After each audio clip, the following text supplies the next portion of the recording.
ஒரு மகிழ்ச்சியான செய்தி. இதயம் நல்லெண்ணெயின் விலை லிட்டருக்கு ரூபாய் 105 குறைஞ்சிருக்கு. செப்டம்பர் 2023ல 1 லிட்டர் இதயம் நல்லெண்ணெயின் அதிகபட்ச விலை ரூபாய் 503. ஆனா இப்ப 1 லிட்டர் இதயம் நல்லெண்ணெயின் விலை ரூபாய் 398 மட்டும்தான் தமிழ்நாட்டுல. அப்ப இனிமே எல்லாரும் இதயம் நல்லெண்ணெய் வாங்கலாம் இல்ல?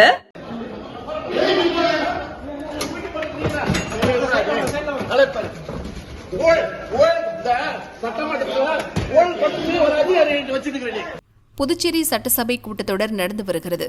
இன்று சபை கூடியதும் சபாநாயகர் செல்வம் ஒரு அறிவிப்பை வெளியிட்டார். சட்டசபை குழுக்களுக்கு தற்போதைய தலைவர்கள் உறுப்பினர்களே இந்த ஆண்டும் நீடிப்பார்கள் என சபாநாயகர் கூறினார். அப்போது உருளையன்பேட்டை சுயேட்சை எம்எல்ஏ நேரு குறுக்கிட்டு பேசினார். குழு தலைவர்கள் உறுப்பினர்கள் பெயர் விவரத்தை தெரிவிக்க வேண்டும் என கோரினார். அதற்கு சபாநாயகர் செல்வம் கடந்த ஆண்டு நியமிக்கப்பட்டவர்களே இந்த ஆண்டும் நீடிக்கின்றனர் என்றார். சட்டசபை உறுதிமொழி குழுவின் தலைவர் மாற்றப்பட்டது பற்றி அறிவிக்கவில்லையே என நேரு கேட்டார். சட்டசபை உறுதிமொழி குழு தலைவராக பாஸ்கர் நியமிக்கப்பட்டுள்ளார். இதற்கான அறிவிப்பு கடந்த கூட்டத்திலேயே வெளியிடப்பட்டது என சபாநாயகர் செல்வம் தெரிவித்தார். இதனால் ஆவேசமடைந்த நேரு, புதுச்சேரி சட்டசபைக்கு சபாநாயகர் ஒரு அவமான சின்னம் என்றார்.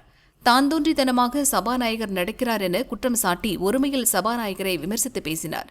உடனே சபாநாயகர் செல்வம் சபை விதிகளை மீறி ஒருமையில் பேசிய நேருவை இந்த கூட்டத்தொடர் முழுவதும் சஸ்பெண்ட் செய்வதாக அறிவித்தார்.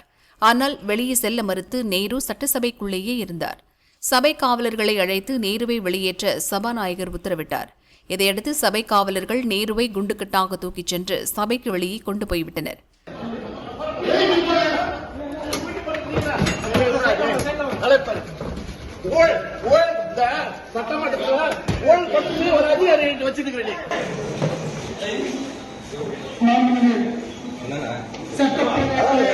ஒரு முறைமுறை இல்லாத சபை நடத்துறாங்க.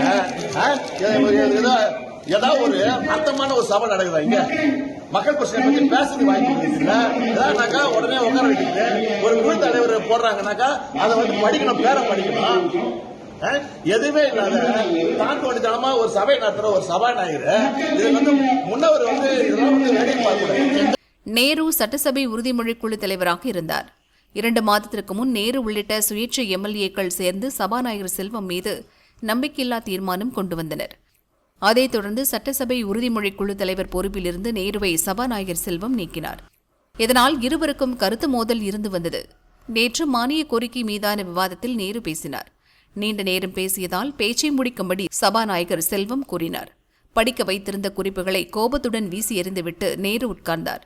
அதன் தொடர்ச்சியாக இன்று எம்எல்ஏ நேரு சஸ்பெண்ட் செய்யப்பட்டுள்ளார். நடப்பு சட்டசபை கூட்டத்தொடர் வரும் 27ஆம் தேதி வரை நடக்கிறது. எவ்வளவு ஊழல் நடக்குது, இந்த ஊழலை பத்தி பேசுறதுக்கு வாய்ப்பு கொடுக்கிறது கிடையாது. இன்னைக்கு பாத்தீங்கன்னா தலைமை பொறியாளரை கைது பண்ணி சிறையில் வச்சுக்கிறாங்க. இதெல்லாம் யார் காரணம்? நீங்க மானிய கோரிக்கைல இதெல்லாம் நம்ம பேசுறது கூட வாய்ப்பு கொடுக்கிறது கிடையாது. என்ன குழு உங்களுக்கு என்ன குழு சம்பந்தமா கேட்டீங்க? பொதுவா எல்லா குழுவும் வந்து படிக்கணும், பேரை படிக்கணும். எந்த குழு பண்ணாலும் தலைவர் பேரு உறுப்பினர் யாரெல்லாம் படிக்கலாம். இவர் வந்து நான் சொல்ற அதிகம் சொல்லிட்டு உடனே சபையை அடுத்த இதுக்கு போறாரு. என்ன இது? வெளியேற்றது எப்படி பாருங்க? இவர் என்ன சபையை நடத்துறாங்க வெளியேற்றத்துக்கு?